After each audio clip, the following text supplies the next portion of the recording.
तैयार हैं। विवेक राठी जी हैं नाइट फ्रैंक से, दीपक अग्रवाल कोटक एएमसी से, सुनील कुमार सिन्हा इकोनॉमिस्ट हैं, रजनी सिन्हा हैं चीफ इकोनॉमिस्ट हैं केयर एज की। आप सभी मेहमानों का फिर से बहुत बहुत शुक्रिया, थैंक यू वेरी मच। एक एक करके मैं टेक आपसे लेना शुरू करूंगा। रजनी जी पहले आपसे कर रहे हैं शुरू। मिस्टर गवर्नर को आपने सुना, एनबीएफसी वाला हिस्सा अगर हटा दिया जाए तो ज़्यादातर चीज़ें अच्छी बोली गई हैं, एक बार आपका टेक मैम।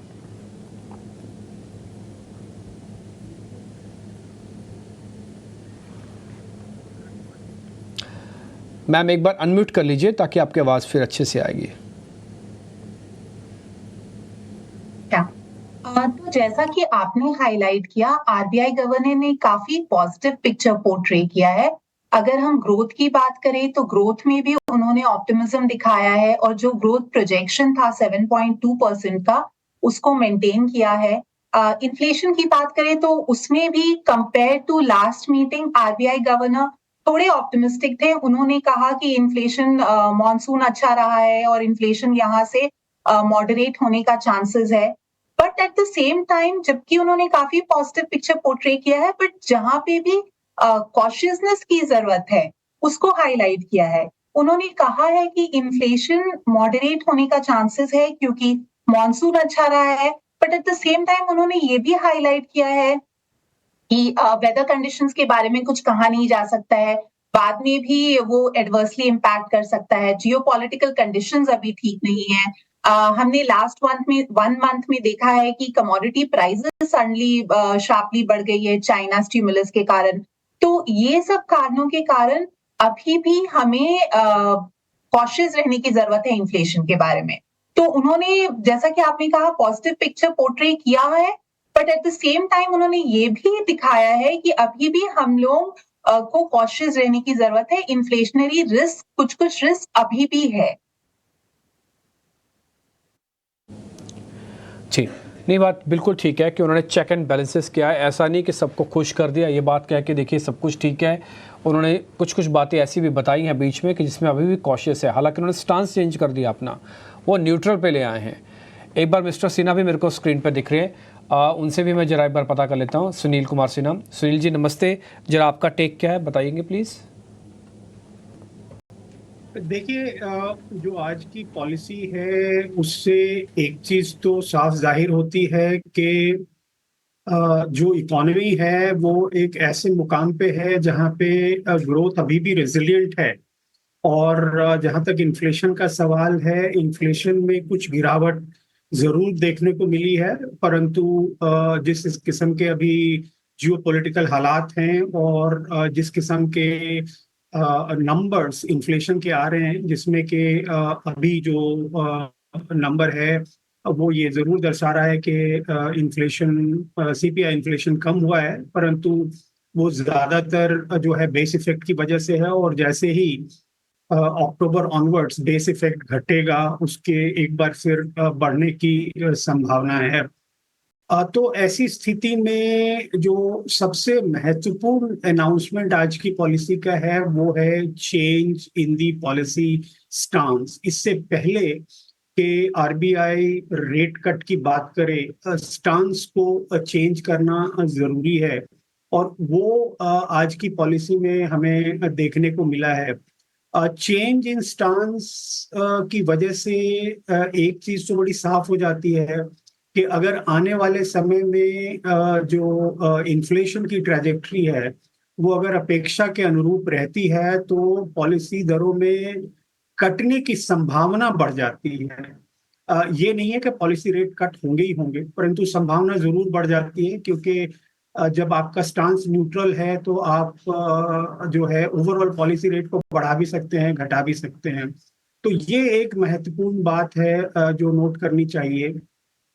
और दूसरी चीज वो ये लगातार कहने की कोशिश कर रहे हैं कि जो ओवरऑल ग्रोथ है वो रेजिलिएंट है।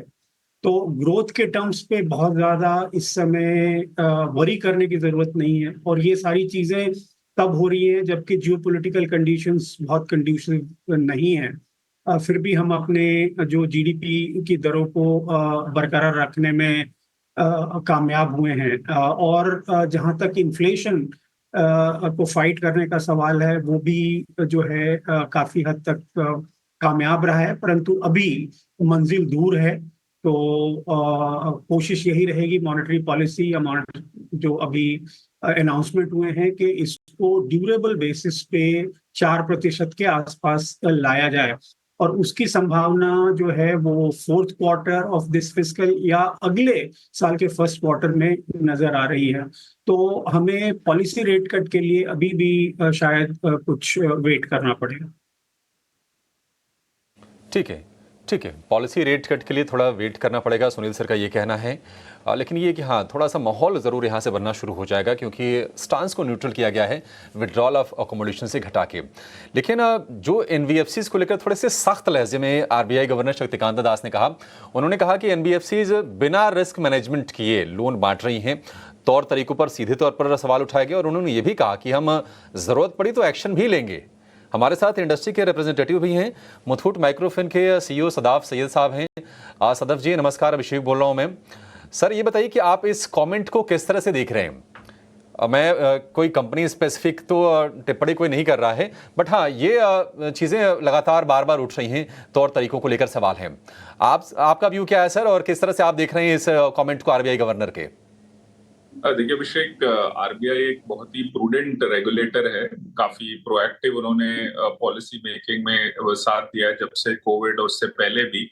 तो मुझे लगता है आरबीआई गवर्नर बहुत स्पेसिफिक थे कि वो आउटलेयर की बात कर रहे हैं, मतलब वो बात कर रहे हैं कुछ एनबीएफसीज की जो कि आरबीआई के नजर में जो ज्यादा अधिक रेट चार्ज कर रहे हैं या फिर प्रूडेंट रिस्क मैनेजमेंट पॉलिसी नहीं फॉलो कर रहे हैं।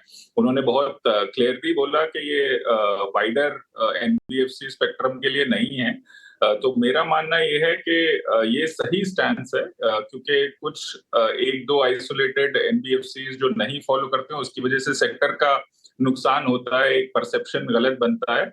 आरबीआई ने बहुत फोकस करा है कि fair practice code of conduct आपको फॉलो करना चाहिए और गवर्नेंस मैकेनिज्म अच्छा रखना चाहिए, ट्रांसपेरेंसी मेंटेन करके रखना चाहिए और बहुत ही अनुशासन से लेंड करना चाहिए। रिस्पॉन्सिबल लेंडिंग की बात करी तो ये एक बहुत महत्वपूर्ण मुद्दे हैं। आई थिंक उन्होंने रीएम्फसाइज करा है, ये अच्छी बात है इंडस्ट्री के लिए और सेक्टर के लिए। एक बैलेंस ग्रोथ रहेगी इसके कारण, तो ये मेरे हिसाब से तो एक अच्छा मूव है। और आउटलेयर को कंट्रोल करना जो कि एक रेगुलेटर का भी जिम्मा है। मैं एक इंडस्ट्री एसआरओ को भी रिप्रेजेंट करता हूं, साधन को, आई एम अ को-चेयर देयर। तो हमारे लिए भी ये बहुत महत्वपूर्ण है कि जो आउटलेयर हैं, जो एनबीएफसी ज्यादा रिस्क लेके काम कर रहे हैं, उनको कंट्रोल करा जाए। बट ऐसा नहीं है कि पूरा सेक्टर ही एक तरीके से इस एक्टिविटी में इन्वॉल्व है। सेक्टर काफी मैच्योर है, काफी बैलेंस है, हमारे नंबर ऑफ एनबीएफसीज लिस्टेड हैं, सो सब चीजें ट्रांसपेरेंट तरीके से मॉनिटर होती हैं। तो मेरे हिसाब से एक अच्छा मूव है आरबीआई की तरफ से, जो आउटलेयर को कंट्रोल करने के लिए। वो रिस्क मैनेजमेंट ओवरऑल सेक्टर के पॉइंट ऑफ व्यू से भी अच्छा है। ठीक है। हमारे साथ एक और मेहमान हैं, नाइट फ्रैंक इंडिया के विवेक राठी। विवेक जी नमस्कार। देखिए दरें तो नहीं घटी और आप जिस इंडस्ट्री से डील करते हैं सर, वहाँ हम देख रहे हैं कि लगातार मोमेंटम बरकरार है। फेस्टिव सीज़न के हम बिल्कुल बीचों बीच में आके खड़े हैं। आप ये बताइए कि अब चूंकि यहाँ से शायद उम्मीदें बढ़ेंगी, मतलब 2 महीने लगेंगे, 4 महीने लगेंगे, वो फरवरी वाली पॉलिसी होगी या फिर दिसंबर वाली पॉलिसी होगी, देखना होगा कि दरें कब घटती हैं। लेकिन आपको क्या उम्मीदें हैं कि ये जो स्टांस को न्यूट्रल किया है आरबीआई गवर्नर ने, इससे कितना कंस्ट्रक्टिव माहौल बन रहा है रेट कट को लेकर, और इंडस्ट्री को लेकर अगर मैं पूछूं रियल एस्टेट को लेकर, तो कितना ऑप्टिमिज्म बन रहा है यहाँ से? जी, ये बात जरूर है, जो भी इंटरेस्ट रेट सेंसिटिव सेगमेंट्स है, पर्टिकुलरली चाहे आप रियल एस्टेट की, हाउसिंग की बात कर लें या व्हीकल्स की बात कर लें, इन पर ब्याज दरों का बहुत ज्यादा इम्पैक्ट पड़ता है। कस्टमर की जो परचेजिंग एबिलिटी है डायरेक्टली लिंक्ड होती है, क्योंकि ये 1 या 2 साल की इनकम के बेसिस पे प्रोडक्ट नहीं खरीदा जा सकता, उसमें लंबा कमिटमेंट लगता है। तो इसी के साथ में ये भी बात सही है कि premature interest rate cycle turn नहीं की जा सकती है, जिसके लिए सेंट्रल बैंक्स हमेशा ध्यान रखती है कि हम प्रीमेच्योर अगर सेंटर रेट साइकिल टर्न कर दें तो तकलीफ हो सकती है। तो क्योंकि ग्रोथ का माहौल स्ट्रॉन्ग है, आरबीआई ने इस तरीके से ये स्टैंस लिया है कि थोड़ा इंतजार करेंगे और फिर रेट कट में, क्योंकि आज स्टैंस चेंज हो गया है, तो स्वाभाविक है कि रेट कट 3 महीने 2 महीने बाद हो या 4 महीने बाद हो, अगली 2 एमपीसी में होगा। कितना बड़ा इम्पैक्ट पड़ेगा? अब लास्ट हम जब देख रहे हैं इसी जो रेट साइकिल है, लास्ट 4 सालों में जब शुरू में इंटरेस्ट रेट्स बढ़ने लगी तो कस्टमर्स में एक तरीके की तकलीफ देखी गई, क्योंकि जब भी वो विजिट कर रहे थे प्रोजेक्ट्स में, अगले हर दूसरे विजिट में उनकी एलिजिबिलिटी कम हो रही थी इंटरेस्ट रेट्स के बढ़ने की वजह से।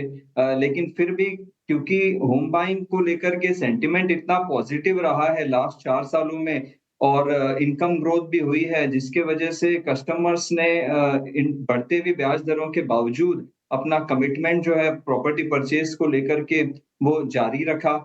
जब फरवरी 2023 में इंटरेस्ट रेट साइकिल में स्टेबिलिटी आ गई ग्लोबली भी एज वेल एज इंडिया में, तो कस्टमर्स की तरफ से एक बहुत बड़ा रिलीफ देखा गया, जिसी के मद्देनजर अगर आज आप लेटेस्ट आंकड़े भी देखेंगे सितंबर 2024 क्वार्टर के, तो ये जो हाउसिंग सेक्टर में माहौल है सेल्स का, लॉन्चेस का, वो माहौल बरकरार है। इस पिछले महीने में जब हमने श्राद्ध के नंबर्स देखे, उसमें भी हम ग्रोथ देख रहे हैं पिछले साल के श्राद्ध के कंपैरिजन में। अभी हम जो नवरात्रि का फेस्टिवल सीजन चल रहा है, इसमें भी हम ग्रोथ देख रहे हैं हाउसिंग सेल्स में। तो ओवरऑल एक बहुत पॉजिटिव माहौल है, और जब रेट लेवल्स एलिवेटेड लेवल्स है फिर भी कस्टमर्स का कमिटमेंट चालू है, तो इसका मतलब है कि जरूर जब रेट साइकिल टर्न होती है तो इम्पैक्ट आएगा, पॉजिटिव इम्पैक्ट आएगा। कौन से सेगमेंट में आएगा? उन्हीं सेगमेंट्स में जिनका पार्टिसिपेशन लास्ट 1.5 से 2 सालों में पीछे छूट गया है। खास करके मैं बात कर रहा हूँ अफोर्डेबल और मिड सेगमेंट की, जहां पर एक कस्टमर केवल अपनी इनकम के बेसिस पे, अपने अफोर्डेबिलिटी के बेसिस पे, जो मॉर्गेज रेट से लिंक्ड है, उसके बेसिस पे कमिटमेंट करता है। तो अगर हमें लोअर सेगमेंट्स को, मिड सेगमेंट्स को फिर से मार्केट में लाना है तो रेट साइकिल के टर्न का हमें इंतजार करना पड़ेगा। अदरवाइज जो हायर सेगमेंट के कंज्यूमर्स है वो अभी बढ़े हुए ब्याज दरों के बावजूद भी परचेज कर रहे हैं।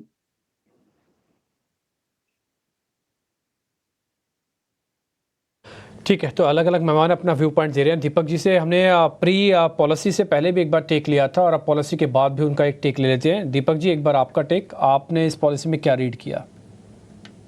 सो बेसिकली आरबीआई का जो एक्शन है, जो हम एक्सपेक्ट कर रहे थे आरबीआई अपनी मॉनेटरी पॉलिसी स्टांस न्यूट्रल की तरफ चेंज कर सकता है, तो आरबीआई का फाइनल डिसीजन भी उसी लाइन पर आया है। और आरबीआई ने इन्फ्लेशन और ग्रोथ पे रिस्क इवनली बैलेंस बताया है, और इन्फ्लेशन जो Q1 FY26 है उसे आरबीआई ने 440 से 430 की तरफ नीचे रिड्यूस किया है। और लेट से यहाँ से लेकर दिसंबर तक फेड की और 2 पॉलिसी होगी जहाँ पे फेड 50 बेसिस पॉइंट और रेट कट करता हुआ लग रहा है। और तो हमें लगता है कि दिसंबर या फरवरी ये में RBI 25 basis point rate cut कर सकता है, और ये पूरे अगले 1 साल में हमें 50 बेसिस पॉइंट से ज्यादा रेट कट आज के डेट में नहीं दिख रहे। तो हमें लग रहा है कि अगले 1 साल में 50 बेसिस पॉइंट रेट कट होंगे। और हमारी जीसेक गवर्नमेंट सिक्योरिटी मार्केट में देखें तो डिमांड सप्लाई काफी फेवरेबल है। ओवरनाइट न्यूज आई है कि Indian bonds FTSE global emerging market bond index में भी इंक्लूड हो चुके हैं, जिसके कारण अगले साल FY26 में हमें $4.5 बिलियन के करीब फ्लोज उसके कारण आएंगे। प्लस जेपी मॉर्गन के हर महीने $1 से $2 बिलियन फ्लो आ रहे हैं। पॉलिसी के बाद हमने देखा है कि गवर्नमेंट की जो 10 साल की कॉस्ट ऑफ बोरिंग है, जो बॉन्ड यील्ड्स है, वो 5 बेसिस पॉइंट से नीचे आई है। जो 680 के करीब ट्रेड करी थी वो 675 के करीब आई है। आरबीआई ने जो स्टांस लिया है, जिससे एक्सपेक्टेशन रहेगी रेट कट्स होंगे अगले 6 महीने में, और डिमांड सप्लाई फेवरेबल है, तो गवर्नमेंट की जो 10 साल की कॉस्ट ऑफ बोरिंग है, ये हमें लगता है कि अगले 3 से 6 महीने में 6.5% के करीब जा सकती है। ठीक है दीपक जी, बहुत शुक्रिया, थैंक यू वेरी मच। आपने अच्छे से एनालिसिस करके बताया। Vivek sir, thank you very much आपका भी। सुनील कुमार सिन्हा जी, आपका भी बहुत बहुत शुक्रिया। रजनी सिन्हा, आपका शुक्रिया कार्यक्रम में जुड़ने के लिए। सदाब सैयद, आपका भी बहुत बहुत शुक्रिया, थैंक यू वेरी मच। आज आपने टाइम निकाल के अपना टेक हमको दिया, बताया कि पॉलिसी में क्या रीड आउट किया जाए। बहुत बहुत शुक्रिया आप सभी मेहमानों का।